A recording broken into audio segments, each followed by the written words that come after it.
Hi you guys, and welcome back to my channel. If you're new here, this is Bree and you're watching Beautiful Teaching. In today's video, we're gonna talk about how much I am so madly in love with my new favorite hobby. If that sounds interesting to you, keep on watching.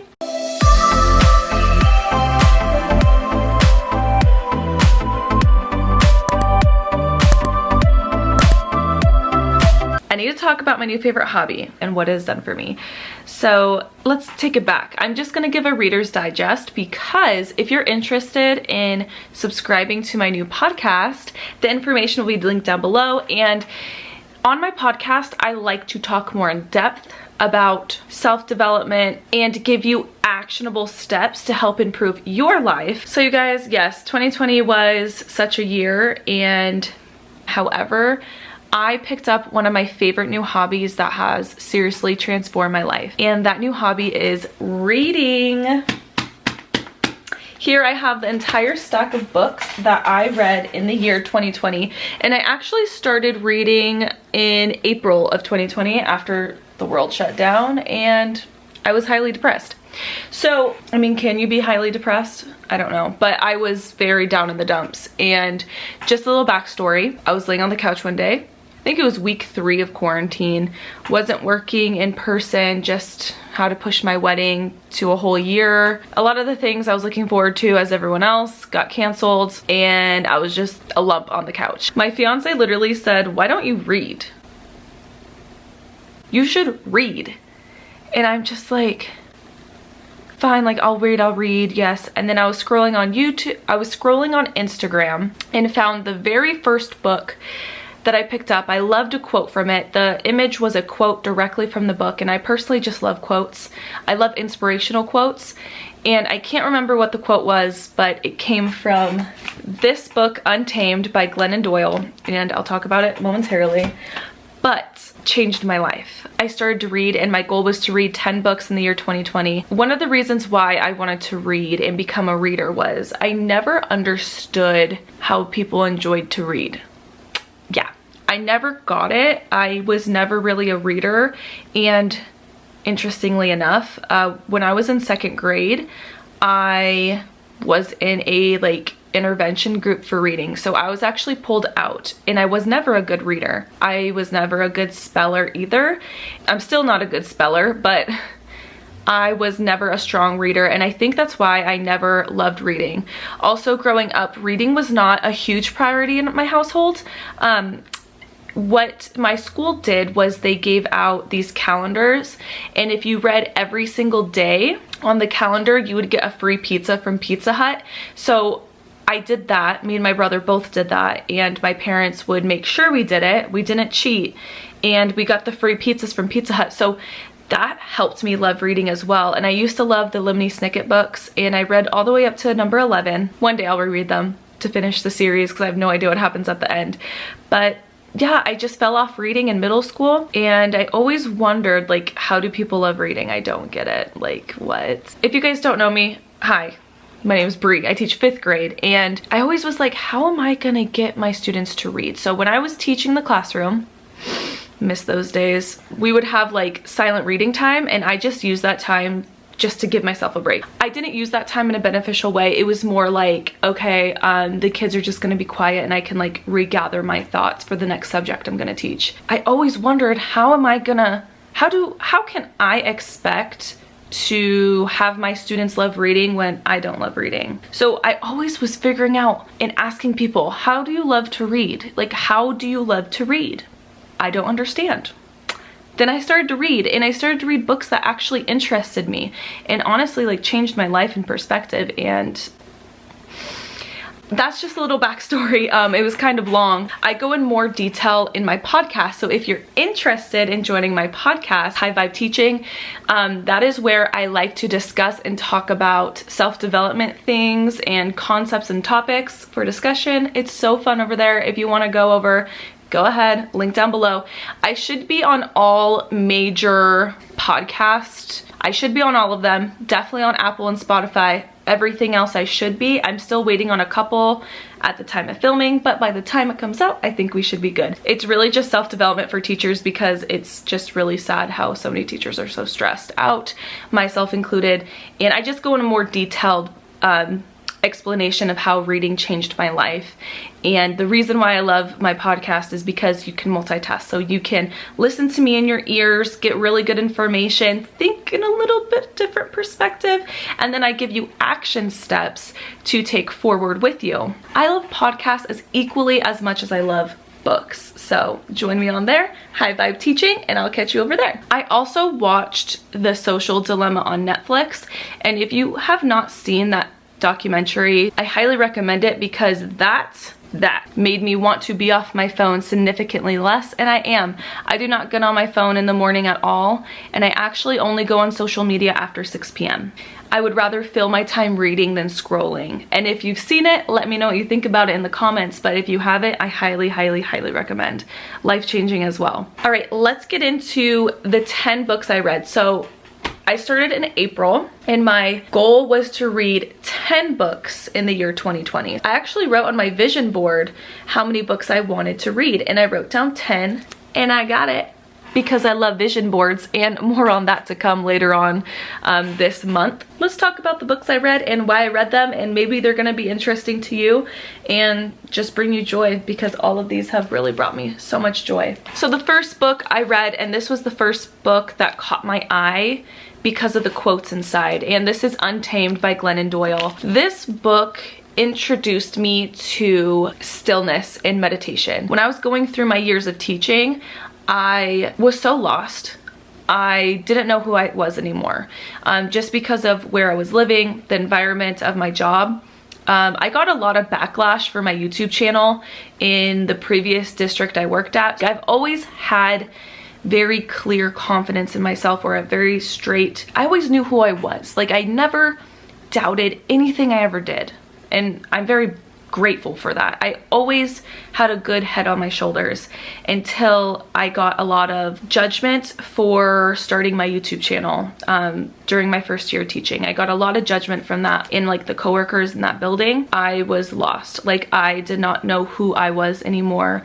I became a people pleaser because I didn't like that people didn't like me, even though I was trying to, I wasn't trying to do anything bad. I just wanted to make YouTube videos. Anyways, this book helped me refine me, and this book introduced me to meditation, stillness, quiet, anything you want to call it. It just showed me again listening to your gut and intuition that I've always done. I've always done it. Even starting this YouTube channel, I literally have that in my gut, like, to do it, and I did it. But I just lost so much of myself that this book helped me lead me on a path to find it again. And this is a self-help book. Such good perspective in here.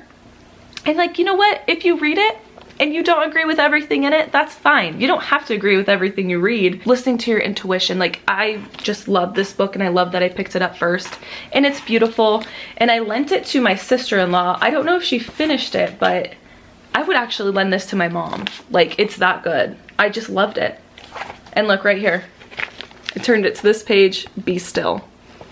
And that has just helped me so much, being present in everything. And all the books I talk about will be linked down below if you're interested in getting them. Book number 2 that I read, now this is thick, thick, thick, thick. And this is Why Are All the Black Kids Sitting Together in the Cafeteria? And I read this with a group of teacher tubers and people on YouTube, and we went through it and we had discussion on it, and it was just a lot of interesting information that I never knew and studies that I never knew. It helped me as a teacher, and it was just very interesting. It just introduced me to a very different world that I never knew about. And again, like, I like to say this because I never really knew that. Not that I didn't know it, I just didn't really think about it.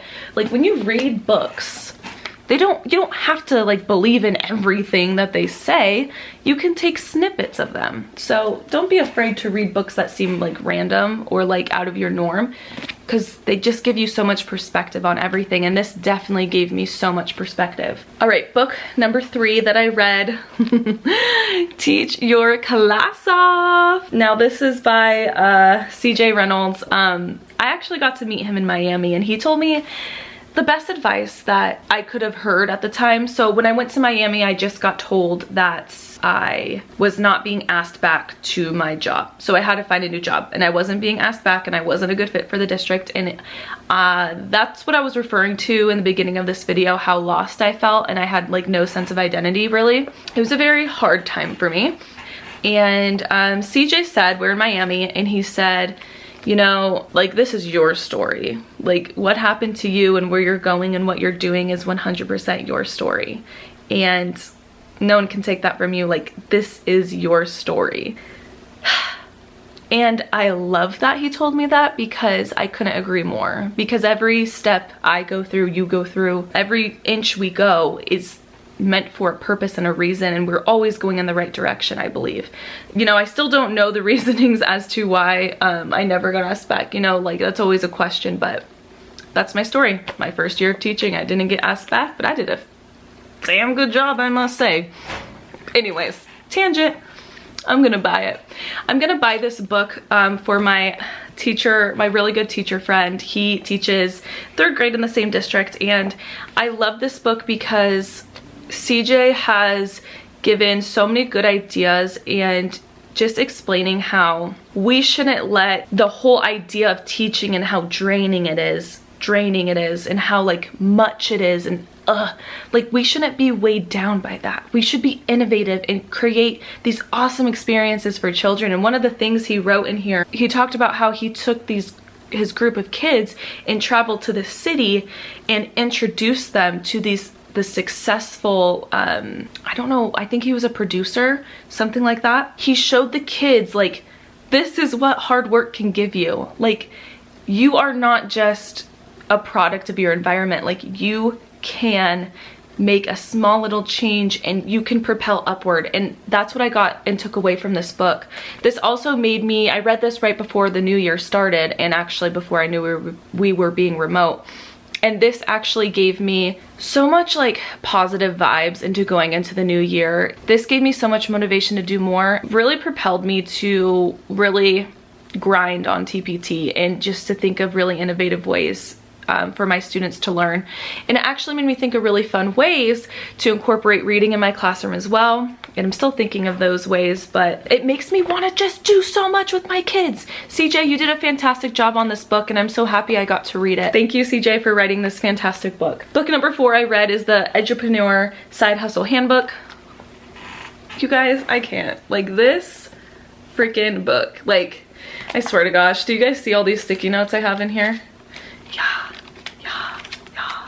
I found so much love in creating TPT, and then reading this book just sparked so much fire for me. If you're a teacher interested in like having a side hustle to provide additional income, it doesn't have to be in education. It could be in like your hobby or anything else. I recommend this book. C. Morris, so good. She talks about limiting beliefs, and that's just something I'm just highly interested in, always trying to debunk in myself. So if you're a teacher interested in any kind of side hustle, fantastic book. All right. This book's super random. My roommate actually like read this book, not read the book, he like read the title and he was just like, what the, like, kind of sounds weird, right? Doesn't it kind of sound like so cliche, like I just want to like take your money and run? Or is that just me? Never mind. So Secrets of the Millionaire Mind. Found this on YouTube. Someone recommended this book on YouTube, and this loved. I actually read this in the summer before I went and created my digital TPT products in my TPT store. And in here, I believed it talked about having a vision board. And I created my first vision board in July. And I wrote that I wanted to make a certain amount of money on TPT because that's what's propelling me forward at this point and creating for my classroom. I hit that. I never thought I was gonna hit that amount in a month. Like, that was outrageous to me to hit that number in a month, and I did it. Now, this book is interesting because it talks about our money blueprint. This is something I wanna talk about in my podcast, but we all have money blueprint, like how we grow up. How we grow up affects how we view money. I'm just gonna talk about my podcast. Just wait till the podcast comes out, I'll let you know. But this just really took those limiting beliefs that I viewed about money and I viewed about making money, I don't know, producing a nice income for myself. It took those like ideas that I had that I viewed as negative, or I couldn't, or this, I can't, and it debunked those limiting beliefs. Then I made my goal in TPT that month, and I was just like, wow. And it's a Think Rich book. So Think Rich to Get Rich. And it's interesting, sounds cliche, but I'm kind of figuring that people who earn a lot of money in a business, by the way, because I like my business, I think it's fun.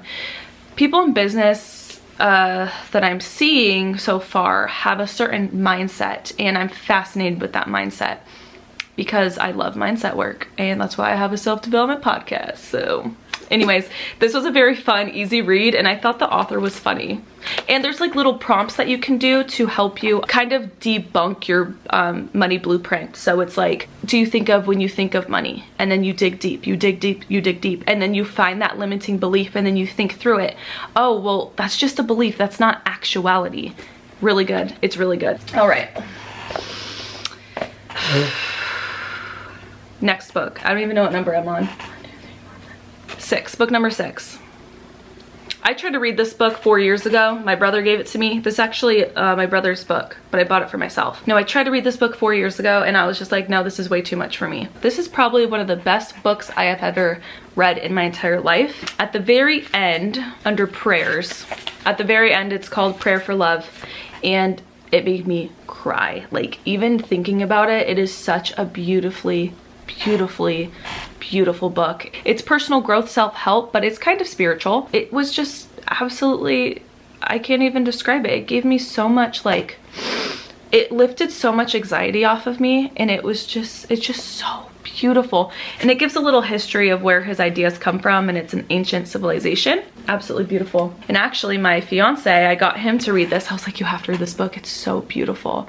And he read it, and he actually read one of the prayers, I think the prayer for love in the back. He was going to read it for the Thanksgiving day or Thanksgiving dinner prayer for the family. So it was, oh, it's so good. This is something I will continue to read for probably the rest of my life. This is also a book that I stole from my brother. My brother has a lot of good books. So this is The Power of Habit, and this was fascinating because this is a lot of research in this book. It's nice and thick. I actually read this on Audible. Book was so fascinating in creating habits for myself as well. Really good, has pictures, and it just gave examples of a lot of good information of how like habit can change our lives. So like practicing gratitude every day will change your life because then it becomes a habit. Working out every day at a certain amount of time, like here, read the book, it's really good. It was really good. It was really long, but it gave like real life examples onto how habit affects everyone, from gambling, from talks about AA in here as well. Just talks about how our brains are just like in a constant habit loop, and then we have to disrupt those of the like negative habits that we have and create new habits to, you know, swap it out. So it was really good. Okay. This was my first and only novel, like narrative, that I read in 2020. So this book, so funny, so random. My husband had to work, I'm just gonna say husband, we're not married yet, but we should be, whatever. My husband had to work in Ventura, and he got a hotel. So I was distance teaching, and I'm like, yeah, I'll go. So went to the hotel, worked in the hotel while he was at work. And then at night we went to downtown Ventura, California. And it's a small little town. I mean, I guess it's small. I don't know what you guys consider small. I consider it small. But they had this thrift store open, and I went inside and I saw this book, and it was like the only woman in the room. Huh, a novel. Narrative. Looked at it. It was 99 cents. Cool, I'll read it. I love this book.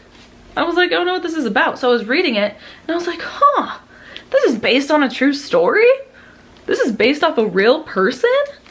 I had no idea, which makes it even more amazing. So this was like a historical narrative about why can't I think of her name? Heidi Lemare. She was a real actress in early Hollywood, and she escaped like an abusive relationship, and her ex-husband had close ties to Hitler. She helped create the signaling with the bombs for the Navy.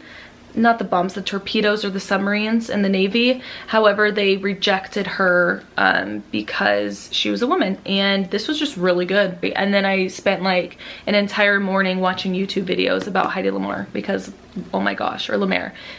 Oh my gosh, like amazing woman, like amazing. I would actually love to teach my students about this woman. Like, and your cell phone uses the same thing that she invented, the same theory that she found or whatever. I can't think, I'm really sorry, but this was a really good book.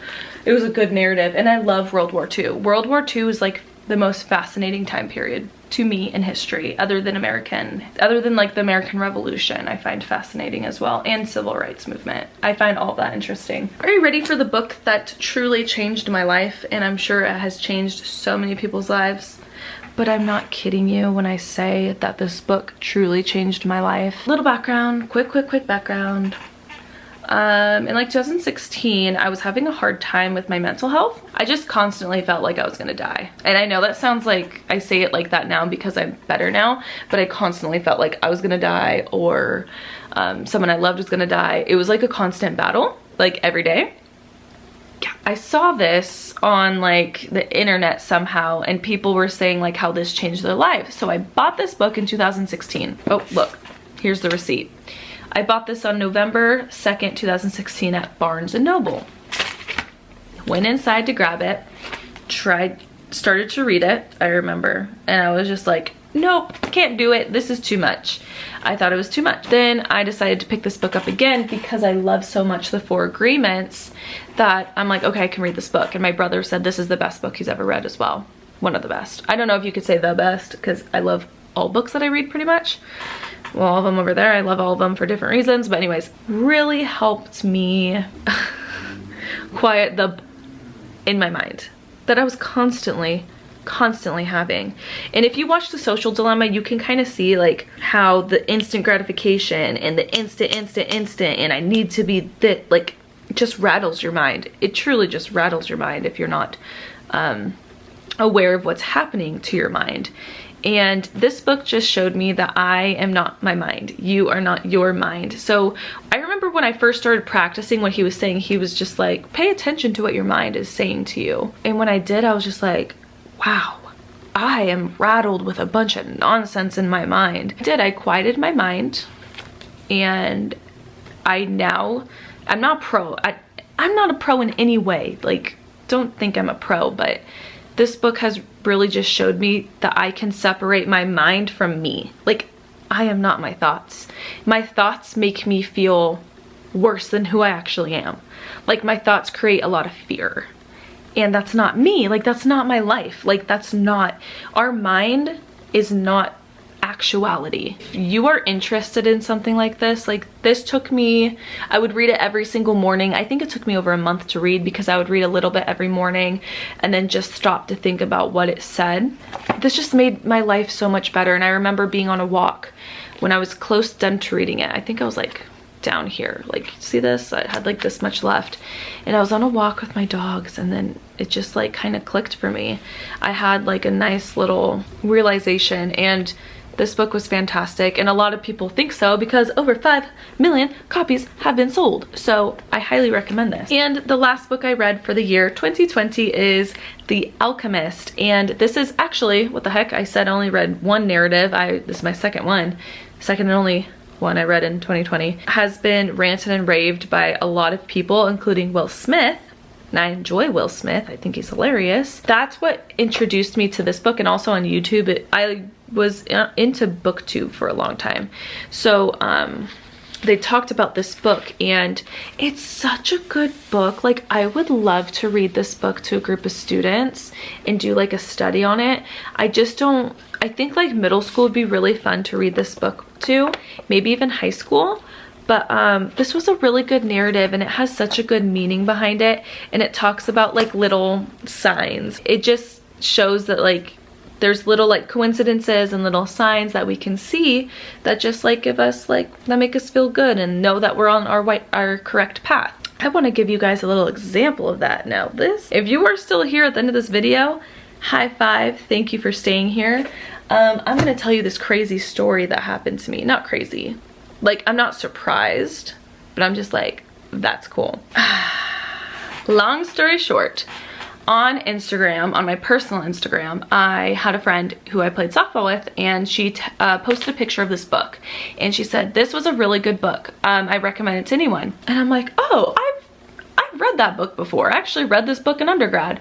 I remember it being really good. I just don't remember what it was about exactly, but I knew it was good. And then I messaged her and I said that. I was just like, I remember that book, whatever, what I just said. And she said, oh, you should read it again. Like I said to myself, I said, I'll read this book again when I randomly stumble upon it. Like when I randomly stumble upon the book, I'll read it. I'm not gonna go look for it, but I'm gonna wait till it comes to me, basically. I'm just gonna wait till I stumble upon it. On the day before New Year's Eve, I was walking my dogs, like in a hurry because we were going out of town to be with family for New Year's. And I was like, I have to walk the dogs, I have to walk the dogs. And I was like, I'm gonna go walk the dogs really quick. So I went to go walk the dogs. It was like 5 o'clock at night, 4:45, and it gets cold. So I'm like walking the dogs and I'm just going. And I go down the street and this book is sitting on top of a box of books. Like just sitting there for me. This book was like there for me, like on the sidewalk. This book. And I looked at it, I was like, no freaking way. That's so cool. So this was the first book I read in 2021. First book I read in 2021, little spoiler. And I love this book. This book is good. Such an easy read, so good. I'm actually gonna make some TPT resources for this to talk about my classroom, because they have a high school, like teenage version, and they also have a like young version. I'm gonna be getting both those books and like reading through, and I wanna create some resources for your guys' classroom, for my classroom, because it's such a good book. Oh my gosh. Anyways, you guys, thank you guys so much for watching this video. It was a lot longer than I thought, but I can't help it. I just have to talk about the books that I love and fallen in love with. And reading has changed my life. Reading has changed my life. Self-development has changed my life, and it can change yours too. If you're interested in following my podcast, link down below, come join me on there. I post once a week. My podcast is like my favorite thing right now. I love YouTube still, but you know, like podcast serves different purposes. If you guys recommend any books, tell me in the comments down below. I want to know. I'm always open to new books. My goal this year is to read 12 in 2021, but I think I'm gonna surpass it because I'm already on book 2 and it's January 5th. So I hope. Anyways, you guys, thank you so much for watching. Please subscribe, and I'll catch you guys in the next video.